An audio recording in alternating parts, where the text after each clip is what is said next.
Hello student, welcome to the BM classes. This is Vishnu Mohananda, lecturer in English, Iravati Women's College, Teresinga, East Kalahandi.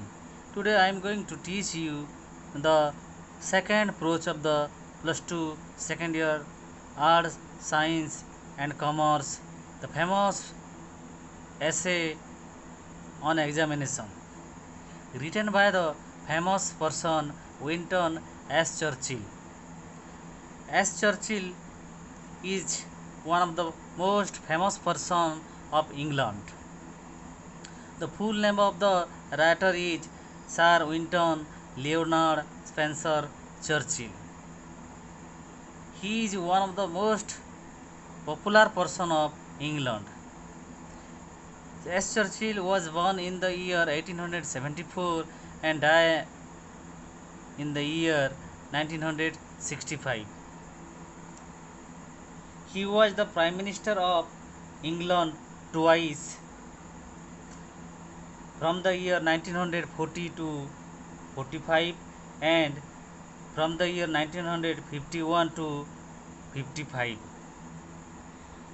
He is a noted statesman and orator. Churchill was also an officer in British Army, a historian, a writer and an artist. He was awarded the Nobel Prize in Literature in the year 1953. This famous approach on examination is an extract from his autobiography. ଏହି ପାଠଟି ତାଙ୍କର ଯେଉଁ ଆତ୍ମକାହାଣୀ ବହି ଅଛି ସେହି ବହିର ଗୋଟିଏ chapter ଯେଉଁଟାକି ଆପଣମାନଙ୍କ ପାଇଁ ମାଇ ଡିୟର ଷ୍ଟୁଡେଣ୍ଟମାନଙ୍କ ପାଇଁ ଅନ୍ ଏକ୍ଜାମିନେସନ୍ ବିଷୟରେ ସମସ୍ତଙ୍କୁ ଜଣାଇବା ପାଇଁ ୱିଣ୍ଟନ୍ ଏସ୍ ଚର୍ଚିଲ୍ ଏହି ପାଠକୁ ତାଙ୍କର ଅଟୋବାୟୋଗ୍ରାଫିରୁ ଅଣାଯାଇଛି। ମୁଁ ଆଶା କରେ ମାଇ ଡିୟର ଷ୍ଟୁଡେଣ୍ଟ ଆପଣମାନେ ପାଠ ପଢ଼ି ବହୁତ ଉପଭୋଗ କରିବେ, ବହୁତ କିଛି ଶିଖିବେ। If you are a new viewer, ଆପଣମାନେ ଯଦି ମୋ ଚ୍ୟାନେଲକୁ ନୂଆ ହିଁ ଦେଖୁଛନ୍ତି ତାହେଲେ ମୋର ଅନେକ ଗୁଡ଼ିଏ କ୍ଲାସ୍କୁ ଦେଖିବା ପାଇଁ ଆଇ ବଟନ୍କୁ କ୍ଲିକ୍ କରି ଅନ୍ୟାନ୍ୟ ସବୁ କ୍ଲାସ୍ ବା ଡେସ୍କ୍ରିପସନ୍କୁ ଯାଇ ମୋର ଅନ୍ୟାନ୍ୟ ସବୁ କ୍ଲାସ୍ ସବୁ ଆଟେଣ୍ଡ କରିପାରିବେ। Before we go to the text or the paragraph, I want to say something about the examination or about the topic on examination. Examination for many are not pleasant experience. Examination is something which is not pleasure for everyone. Examination বা পরীক্ষা এপরি এক জিনিস ଯେଉଁଟାକି ସମସ୍ତଙ୍କ ପାଇଁ ଆନନ୍ଦଦାୟକ ନୁହେଁ, ଖୁସିଦାୟକ ନୁହେଁ। କିଛି ଛାତ୍ରଛାତ୍ରୀ ଏକ୍ଜାମିନେସନ୍କୁ ବହୁତ ପସନ୍ଦ କରନ୍ତି ତ କିଛି ଛାତ୍ରଛାତ୍ରୀ ଏକ୍ଜାମିନେସନ୍କୁ ପସନ୍ଦ କରନ୍ତି ନାହିଁ। In this essay, autobiographical essay, Winston S. Churchill is saying or sharing his experience to us how he feared the examination. Now we come to the test to know more about the essay or the on the examination. I had now come to the state. I had scarcely passed my 12th birthday. ସେ କହୁଛନ୍ତି I had scarcely passed my 12th birthday when I entered the inhospitable region of examination, through which for the next 7 years I was destined to journey. ସେ ବର୍ତ୍ତମାନ କହୁଛନ୍ତି I had scarcely ମାନେ ମୋତେ ଯେତେବେଳେ 12 ବର୍ଷ ହୋଇଯାଇଛି, ମୋତେ ଯେତେବେଳେ ଦ୍ୱାଦଶ ବର୍ଷ ବା 12 ବର୍ଷ ହୋଇଯାଇଛି, ମୋର ସେଇ 12 ବର୍ଷର ଦ୍ୱାଦଶ ବର୍ଷର ଜନ୍ମତିଥି ଦିନରେ ଜନ୍ମଦିନ ସରିଲା ପରଦିନଠୁ ମୋ ଘର ଲୋକ and my parents they decide to take admission in the school. ସେମାନେ ମୋତେ ସେଦିନଠୁ ସ୍କୁଲରେ ପାଠ ପଢ଼ିବା ପାଇଁ ଡିସାଇଡ଼୍ କରି स्कूल को पठेबा पई मते सेमाने कहिले।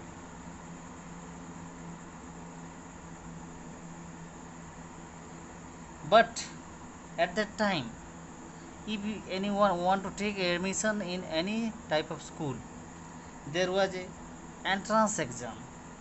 These examinations were very I was destined to journey. Say I was destined to journey ଏଠି କହିଲେ ସେ ବାଧ୍ୟ ଏହି ସ୍କୁଲକୁ ଯିବାକୁ ତାଙ୍କର ପ୍ୟାରେଣ୍ଟସ୍ ତାଙ୍କୁ ସ୍ଥିର କରିଥିଲେ। ତେଣୁ ସେ ଯିବା ପାଇଁ ତାଙ୍କୁ ଯିବା ପାଇଁ ପଡ଼ିଥିଲା। କିନ୍ତୁ ସେ ସମୟରେ ସ୍କୁଲମାନଙ୍କରେ ଅନେକ ଗୁଡ଼ିଏ ଏଣ୍ଟ୍ରାନ୍ସ ପ୍ରବେଶିକା ପରୀକ୍ଷାର ବ୍ୟବସ୍ଥା ଥିଲା। ଯିଏ ପାସ୍ କଲେ ଆଡ଼ମିସନ୍ ନେଇପାରିବ, ନହେଲେ ନେଇପାରିବ ନାହିଁ। There examination were a great trial to me. ସେ କହୁଛନ୍ତି ଯେ ପରୀକ୍ଷାଟା ବା ଏକ୍ଜାମିନେସନ୍ ତାଙ୍କ ପାଇଁ ସବୁଠୁ ବଡ଼ ଗ୍ରେଟ୍ ଟ୍ରାଏଲ୍ ଥିଲା। ସେ ଏକ୍ଜାମିନେସନ୍କୁ ସେତେ ପରୀକ୍ଷାକୁ ସେତେ ପସନ୍ଦ କରୁନଥିଲେ। ତାଙ୍କ ପାଇଁ ସେଇଟା ଥିଲା ବହୁତ difficult. The subject which were dearest to the examiners were almost invariable these I face list. ଯେଉଁ ସବଜେକ୍ଟ ଗୁଡ଼ିକ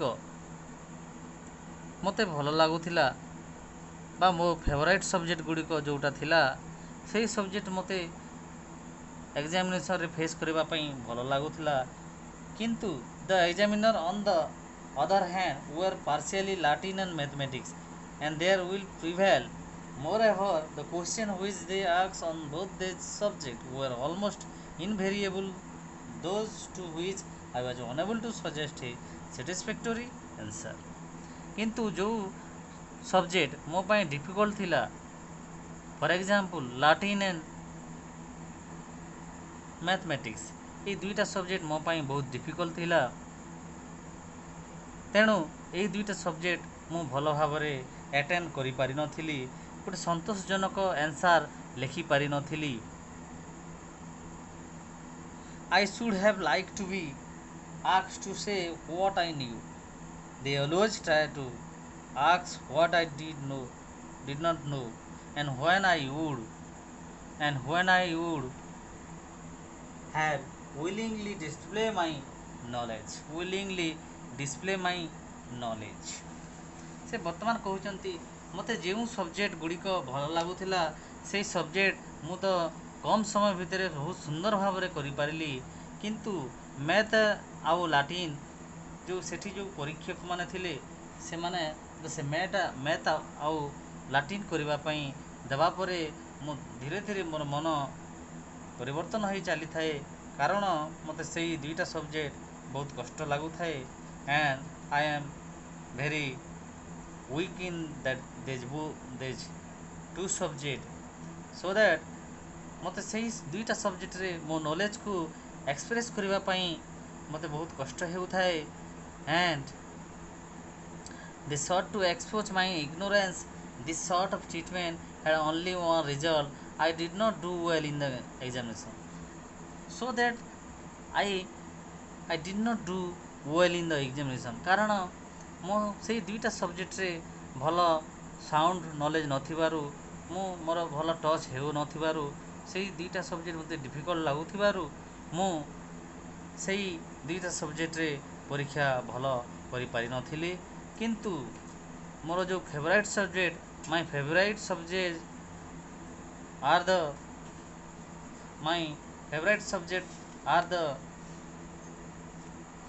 history, poetry and writing essay. I can do very good and I can do well in these my favorite subject like history, poetry and writing essay, but I am very weak in the Latin and mathematics, so that I could not do well in the examination in both the paper math and Latin. ସେ କହୁଛନ୍ତି ଆମ ସମସ୍ତଙ୍କୁ ଜଣାଇବାକୁ ଚାହୁଁଛନ୍ତି ଯେ ଯେହେତୁ ତାଙ୍କର math ଆଉ ଲାଟିନ୍ରେ ସେ ଦୁର୍ବଳ ଥିଲେ ବା ୱିକ୍ ଥିଲେ, ସେ ସବଜେକ୍ଟ ତାଙ୍କୁ ବେଶୀ ଡିଫିକଲ୍ଟ ଲାଗୁଥିଲା, ତେଣୁ ସେ ଦୁଇଟା ସବଜେକ୍ଟରେ ସେ ଭଲ କରିପାରିନଥିଲେ ବୋଲି ଆମ ସମସ୍ତଙ୍କୁ ସେ ଜଣାଉଛନ୍ତି।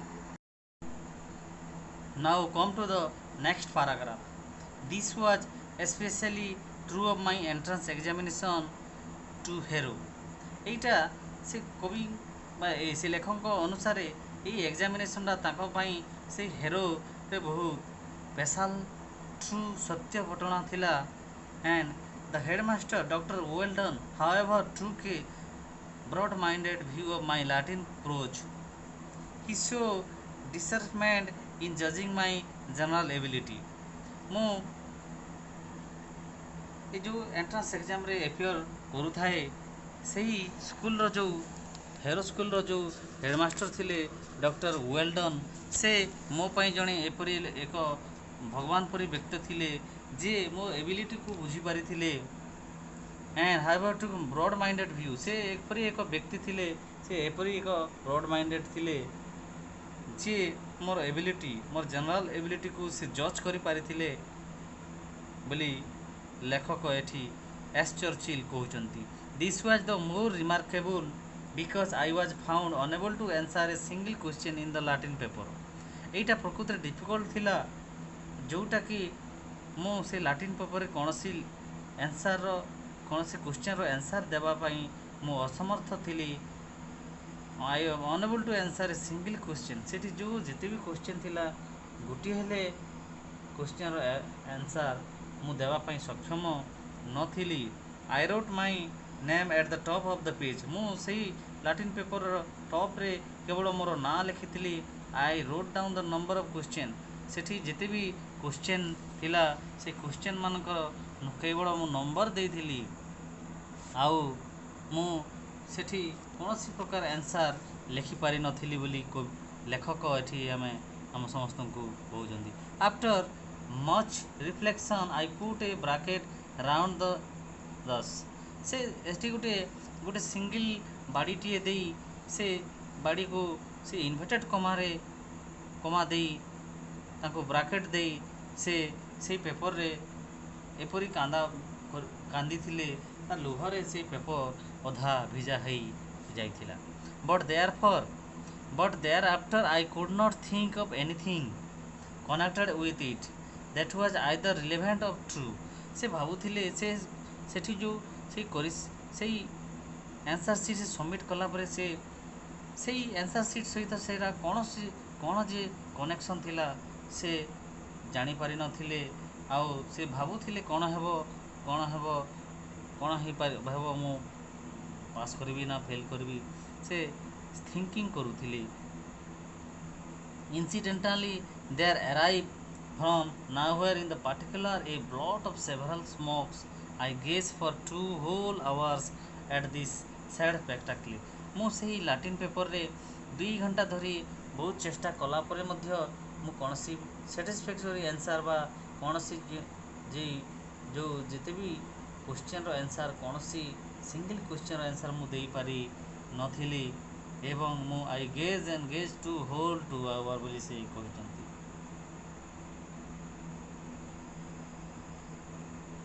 With all the others and carried up to the headmaster table after the examination over, ସେ ଏଣ୍ଟ୍ରାନ୍ସ ଏକ୍ଜାମିନେସନ୍ ଓଭର୍ ହେଲା ପରେ ତାଙ୍କର ସେ ଯେଉଁ ଏକ୍ଜାମିନେସନ୍ ଆନ୍ସର୍ ସିଟ୍ କପି ହେଡ଼ମାଷ୍ଟରଙ୍କ ଟେବୁଲକୁ ନିଆଯାଇଥିଲା। It was from this slender indication of the scholarship that Dr. Weldon drew the conclusion that I was worthy to pass into Harrow। ଯେତେବେଳେ ସେଇ examination paper ମୁଁ କିଛି ନ ଲେଖି ଲାଟିନ୍ରେ ମୁଁ କେବଳ ବାଡ଼ିରେ ଦେଇ ଇନଭର୍ଟେଡ୍ କମା ଦେଇ ତାକୁ ବ୍ରାକେଟ୍ ଦେଇଥିଲି, ସେଇ ପେପରଟା ଯେତେବେଳେ ଏକ୍ଜାମ୍ ଓଭର୍ ହେଲା ପରେ ପରୀକ୍ଷକମାନେ ସେମାନେ ସେଇ ପେପରକୁ ନେଇ ସ୍କୁଲର ପ୍ରଧାନ ଶିକ୍ଷକ ବା ହେଡ଼ମାଷ୍ଟର ଯେଉଁ ଥିଲେ ଡକ୍ଟର ୱେଲଡନ୍ଙ୍କୁ ଟେବୁଲ ଉପରେ ଯାଇ ରଖିଦେଇଥିଲେ। It was very much to this credit it so that he was a man capable of looking beneath the surface of thing. ଏଇଟା ପ୍ରକୃତରେ ମୁଁ ହେରୋରେ ପଢ଼ିବା ବା ଆଡ଼ମିସନ୍ ନେବାର କ୍ରେଡ଼ିଟ୍ କେବଳ ଯେ ଡକ୍ଟର ୱେଲଡନ୍ ସେ kind hearted person, he was one only the kind hearted person ଯାହା ପାଇଁ ମୁଁ ସେ ହେରୋ ସ୍କୁଲରେ ପାଠ ପଢ଼ିବାର ସୁଯୋଗ ପାଇଲି, ମୋତେ ଆଡ଼ମିସନ୍ କରାଇବାର ସୁଯୋଗ ଦେଇଥିଲେ, ମୁଁ ତାଙ୍କୁ କେବେ ହେଲେ ଭୁଲିପାରିବି ନାହିଁ ବୋଲି ଲେଖକ ଏଠି doctor Welldon the headmaster of the Harrow school ତାଙ୍କୁ ସେ ଏଠି ପ୍ରଶଂସା କରିଛନ୍ତି ଆଉ କ୍ରେଡିଟ୍ ଦେଇଛନ୍ତି। It show that he was a man of capable looking beneath the surface of things, a man not dependent upon paper manifestation. I have always had the greatest regard for him. ମୁଁ ତାଙ୍କର ସେଇ ଜଜମେଣ୍ଟକୁ salute କରେ। ଆଉ ମୋ ଯେଉଁ paper ମୁଁ କିଛି ନ ଲେଖିଥିଲେ ମଧ୍ୟ ମୋର ଯେଉଁ ଏବିଲିଟିକୁ ସେ ଜାଣିପାରିଥିଲେ, ମୋର ଇନର୍ କ୍ୱାଲିଟିକୁ ସେ ଗେସ୍ କରିପାରିଥିଲେ, ଷ୍ଟଡି କରିପାରିଥିଲେ, ଜଜ୍ କରିପାରିଥିଲେ ଏବଂ ମୋତେ ସେ ଏକ୍ଜାମିନେସନ୍ରେ ସେ ପାସ୍ କରିଦେଇଥିଲେ, ସେ ଏଣ୍ଟ୍ରାନ୍ସ ଏକ୍ଜାମ୍ରେ ପାସ୍ କରିଦେଇଥିଲେ। ତେଣୁ I have always had the greatest regard for him. ମୁଁ ସବୁଦିନ ପାଇଁ ତାଙ୍କ ପାଇଁ କୃତଜ୍ଞତା କରିବି। He is my one and only the greatest regard and the grateful person for me. Without him I could ନେଇପାରିନଥାନ୍ତି, ମୁଁ ସେଠି ତାଙ୍କ ବିନା ସେ ସ୍କୁଲରେ ସିଟ୍ ପାଇପାରିନଥାନ୍ତି ବୋଲି ଲେଖକ ୱିନଷ୍ଟନ୍ ଏସ୍ ଚର୍ଚ୍ଚିଲ୍ କହୁଛନ୍ତି। In consequence his decision I was in due course place in the third. In consequence କହିଲେ ଏଠି ସେ କହୁଛନ୍ତି ଯେ ସେ ଯେତେବେଳେ ସେ ସ୍କୁଲକୁ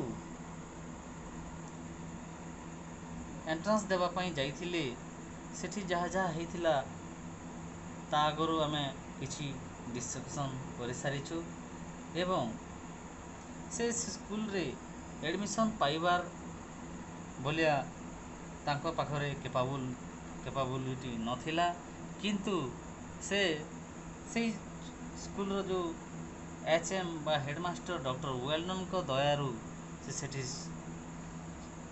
ଚାନ୍ସ ପାଇଗଲେ। ତ I was in due course placed in the third or the lowest division of the fourth or the bottom form. The name of the new boys were printed in the school list in the alphabetical order, and as my correct name Spencer Churchill began with an S. ସେ ଯେତେବେଳେ ସ୍କୁଲକୁ result declare ହେଲା ପରେ ତାଙ୍କର ନାଁ ଦେଖିବାକୁ ଯାଇଥିଲେ, ସେ ତାଙ୍କର ନାଁ third or lowest division of the fourth or ବଟମ୍ରେ ତାଙ୍କର ନାଁ ଥିଲା। ସେଠି ଯେଉଁ ଆଲଫାବେଟିକାଲି ସେଠି ଗୋଟେ merit list, school list alphabetically ଅର୍ଡ଼ରରେ ଛପା ହେଇଥିଲା। ସେ ଯେତେବେଳେ ତାଙ୍କର ନାଁ ସର୍ଚ୍ଚ କରୁଥିଲେ ସେ ପାଇପାରୁନଥିଲେ। ପରେ ସେ ଧ୍ୟାନ ଦେଲେ ଯେ ଆଲଫାବେଟିକାଲି ଅଛି, ତେଣୁ ସେ ଏସ୍ରେ ତାଙ୍କର ନାଁ ଷ୍ଟାର୍ଟ ହେଉଥିବାରୁ ଏସ୍ରେ ତାଙ୍କ ନାଁ ଯେତେବେଳେ ସର୍ଚ୍ଚ କରିଛନ୍ତି ସେ ତାଙ୍କ ନାଁ ପାଇଛନ୍ତି। I gained no more advantage from the alphabet than from the wider sphere of letter. I was in fact only two from the bottom of the whole school, and these two I regret to say disappear almost immediately through illness or some other cause. ସେ ସ୍କୁଲର ଶେଷ ତାଙ୍କ roll number ମଧ୍ୟ ଶେଷରେ ଥିଲା ଆଉ ସେ ଯେଉଁ ମେରିଟ୍ ଲିଷ୍ଟ ଥିଲା, ମେରିଟ୍ ଲିଷ୍ଟର ସର୍ବ ଲାଷ୍ଟରେ ହିଁ ତାଙ୍କର ନାଁ ଥିଲା ବୋଲି ସେ ଆମ ସମସ୍ତଙ୍କୁ କହୁଛନ୍ତି। Now my dear student, come to the next paragraph. The hero costume calling the role is different from the Eton. ସେ ସମୟରେ ସେଇ ହେରୋ ସ୍କୁଲରେ କଷ୍ଟ୍ୟୁମ୍ କଲିଂ ବା ପ୍ରେଜେଣ୍ଟ ଆଟେଣ୍ଡାନ୍ସ ନେବାର ଷ୍ଟାଇଲ୍ ଭିନ୍ନ ପ୍ରକାର ଥିଲା। ଇଟନରେ ଯେପରି ଥିଲା ସେଠି ତାଠାରୁ ଅନ୍ୟ ପ୍ରକାର ଥିଲା ବୋଲି ସେ କହୁଛନ୍ତି। ଏଟ୍ ଇଟନ୍, ସେ ବର୍ତ୍ତମାନ ଇଟନ୍ର ବିଷୟରେ କହୁଛନ୍ତି। At Eton boys stand in a cluster and leave their hats when their name are called. ଇଟନ୍ର ସ୍କୁଲରେ, ଇଟନ୍ ବୋଲି ଅନ୍ୟ ଏକ ସହର ଥିଲା, ଇଟନ୍ର ସ୍କୁଲରେ ପିଲାମାନେ ବା ଛାତ୍ରଛାତ୍ରୀମାନେ ଗୋଟେ କ୍ଲଷ୍ଟରରେ ଷ୍ଟାଣ୍ଡ ହେଇ ଠିଆ ହେଉଥିଲେ। ତାଙ୍କ ମୁଣ୍ଡରେ ଗୋଟିଏ ଗୋଟିଏ ଟୋପି ପିନ୍ଧିଥିବାର ଦୃଶ୍ୟ ଦେଖିଥାଏ ଏବଂ ସେ ଯେତେବେଳେ ସେ ସ୍କୁଲର ଟିଚର ତାଙ୍କର ରୋଲକୁ କଲ୍ କରୁଥିଲା ବେଳେ ସେମାନେ ମୁଣ୍ଡରୁ ଟୋପି କାଢ଼ି ତାଙ୍କର ଆଟେଣ୍ଡାନ୍ସ ପକାଉଥିଲେ। At Harrow they file past master in the school yard and answer one by one. କିନ୍ତୁ ହେରୋ ସ୍କୁଲରେ ସେପରି ନଥିଲା। ସେଠି ସେ ସ୍କୁଲର ଟିଚର ଜଣ ଜଣକରୁ ସେ ରୋଲ ନମ୍ବର ଡାକୁଥିବା ବେଳେ ସେମାନେ ଜଣ ଜଣ କରି they answer the one by one. ସେ ବର୍ତ୍ତମାନ କହୁଛନ୍ତି my position was therefore revealed in the somewhat invidious humanity. ତାଙ୍କର ପୋଜିସନ୍ଟା ପ୍ରକୃତିରେ रिभेल्ड इन द समवेयर ତାଙ୍କର ପୋଜିସନଟା ପୁରା ଲାଷ୍ଟରେ ଥିଲା ଯେଉଁଟାକି ଉନ୍ନୋଚିତ ହେବା ପରି ତାଙ୍କୁ ଲାଗୁଥିଲା ଏବଂ ସେ ତାଙ୍କର ରୋଲ୍ ନମ୍ବରଟା ସେଇ ସ୍କୁଲର ବା ସେଇ କ୍ଲାସର ସର୍ବଶେଷରେ ଥିଲା ବୋଲି ସେ କହୁଛନ୍ତି। ଇଟ୍ ୱାଜ୍ ଦ ଇୟର୍ 1887 ସେ ବର୍ତ୍ତମାନ ଗୋଟିଏ ବର୍ଷ ବିଷୟରେ କହୁଛନ୍ତି। It was the year 1887 Lord Randolph Churchill had only just resign his position as leader. ସେ ଲର୍ଡ଼ ରେଣ୍ଡଲ୍ଫ ଚର୍ଚ୍ଚିଲ୍ ହେଉଛନ୍ତି ତାଙ୍କର ବାପା, ଯିଏ କି ତାଙ୍କର ପୋଷ୍ଟରୁ ସେ ରିଜାଇନ୍ କରିଦେଇ House of Commission and Controller of Exchequer and he will tower in the forefront politics। ସେ ତାଙ୍କ ପୋଷ୍ଟରୁ 1887ରେ ସେ ରିଜାଇନ୍ କରିଦେଇଥିଲେ ବୋଲି ସେ କହିଛନ୍ତି। In consequence, large number of visitors of both sexes used to wait on the school steps। ସେ school ବାହାରେ ଅନେକ ପ୍ରକାର ଲୋକ ଠିଆ ହେଇଥିବାର ୱେଟ୍ କରିଥିବାର ସେ ଦେଖିଛନ୍ତି।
In consequence, large number of visitors of both sexes used to wait on the school steps in order to see me march by, and I frequently hear the irrelevant comment, why he is last of all।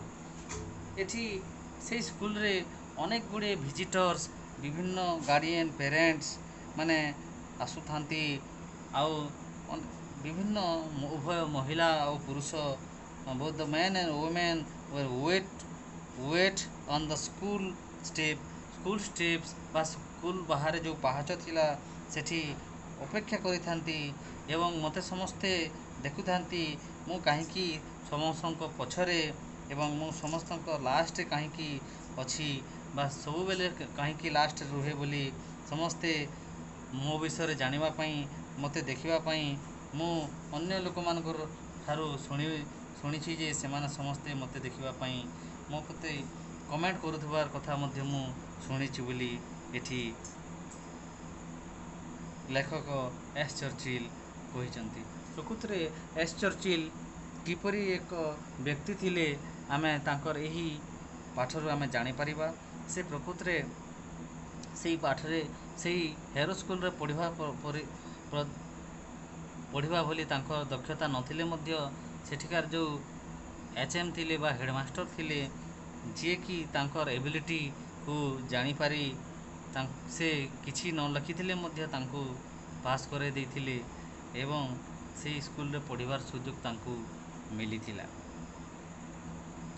ପ୍ରକୃତରେ as Churchill ଜଣେ lucky fellow one who has took the admission in the higher school and who has the last boy of his classroom, जी कि से क्लासर last boy थिले। लोक माने ताकू अनेक गुड़े प्रकार कमेंट करुथिले।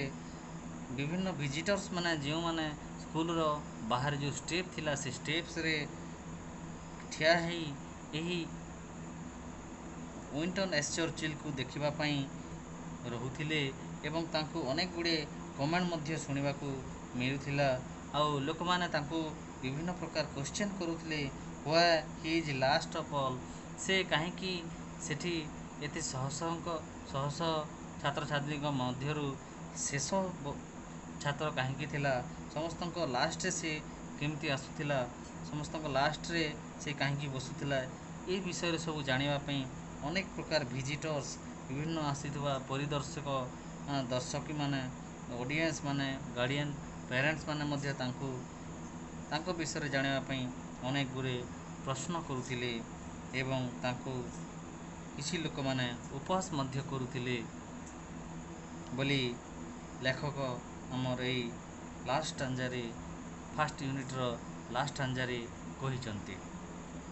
माय डियर स्टूडेंट, आज आम ये फास्ट यूनिट पढ़ा ये क्लास जदि आपण मानक भल लगी यही क्लास पार्ट 2 वीडियो देखापी क्वेश्चन आंसर डिस्कसन देखापी मो क्लास बीएम क्लास को लाइक करूँ, शेयर करूँ, सब्सक्राइब करी पाखरे थिबा बेल आइकन को दबाई दिंतु, जहाँफल मुझे ऑन एग्जामिनेशन पाठर द्वितीय पार्ट 2 वीडियो तैयारी करी यूनिट 2 क्लास करी आपण मानक सर्वप्रथमे नोटिफिकेशन चलीज, आपण मैंने घरे थी क्लास करें। धन्यवाद।